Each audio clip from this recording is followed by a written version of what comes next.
Hello everyone, welcome back to my channel. It's Hadeeja, and in this video we have our first episode for my first ever and new podcast by me, Hadeeja.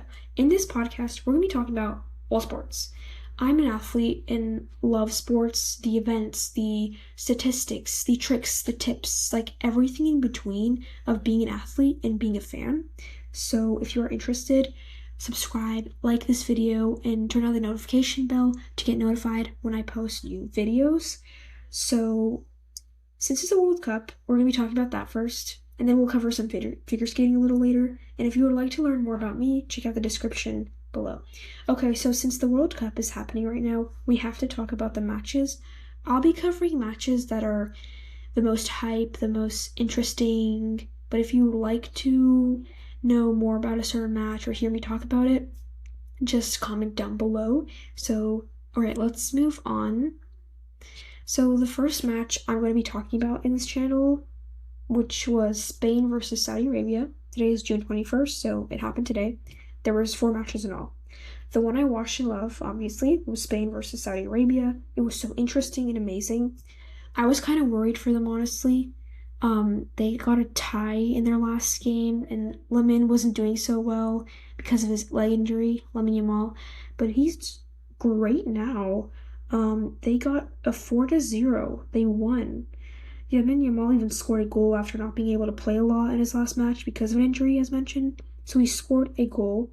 Then, sorry if I pronounced this wrong, Mikhail Oyarzabal did 2 goals. Then a player from the Saudi Arabia team, Hassan Al-Tambakti, scored his own goal. So Spain got another goal.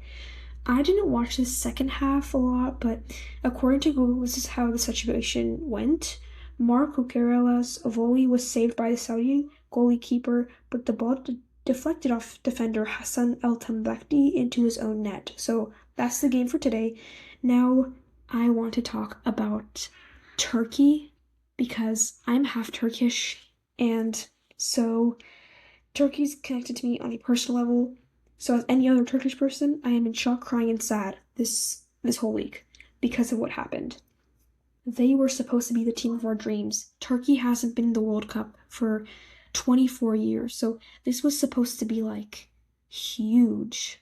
I just don't know what happened, but we lost both games. They missed every single shot, even though both matches they did were always happening on the opponent's side, which makes it even crazier to think about. I also feel so bad for them. At the end of the match with Paraguay, they all looked completely shattered and destroyed. We literally all were. Since I live in America, I was watching grown men cry at 2 a.m. in the morning and get eliminated from the FIFA World Cup 2026, which was so sad. They deserve to cry. They have the right to, because of, it broke their hearts. It's literally so sad, but after watching these 2 games, they could have at least made 10 goals in my opinion. They even had Arda Güler and Kenan Yıldız. I have some other guesses on why this is happening, but I don't want to get in trouble, so I'll keep this private for now. But Arda Güler is literally the Turkish Messi. Because of this World Cup too, by the way, he's really well known now. Me and all the other Turkish people and fans were completely destroyed, and the Turkish team were even sent out as national heroes when leaving for the World Cup. Let's hope there's a nice enough welcome back. But the Turkish seem a little angry and disappointed. But seriously, search up their country leaving kind of thing, like when they leave the country to come to the World Cup. I think they're the only country that had such a huge, big deal out of it. So let's hope they're nice enough. The Australia match, which was their first match, 0-2, which I understand since they have a good defense, Australia, but the Paraguay match, I don't. The quick goal, then the red card leaving Paraguay with 10 players, it just doesn't add up. They should have at least been 3rd place in their group. We will see how the match against America will go on the 25th.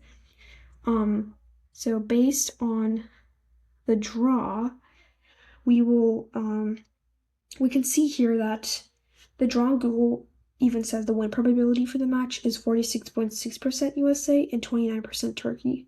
This is so heartbreaking, but no, I love Team USA too. More news to come, but as of now, they're training for their last match in Arizona under the pressure of the world. Before ending this video, let's take a look at the figure skating world. Grand Prix assignments are out. So excited for that event. Will come soon in October. which is not so soon.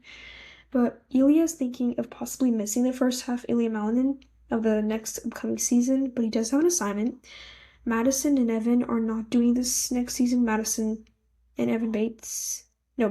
and Evan Bates, I'm so sorry, are not doing this next season, which is sad, but they deserve the rest. Any athlete that went to the Olympics deserves a 1-year rest. Then for Amber Glenn, it's kind of interesting. She said she would like to do one last season because she knows she's not done, like kind of like a hurrah season, but has not confirmed, so we'll see. She does have an assignment though in the Grand Prix.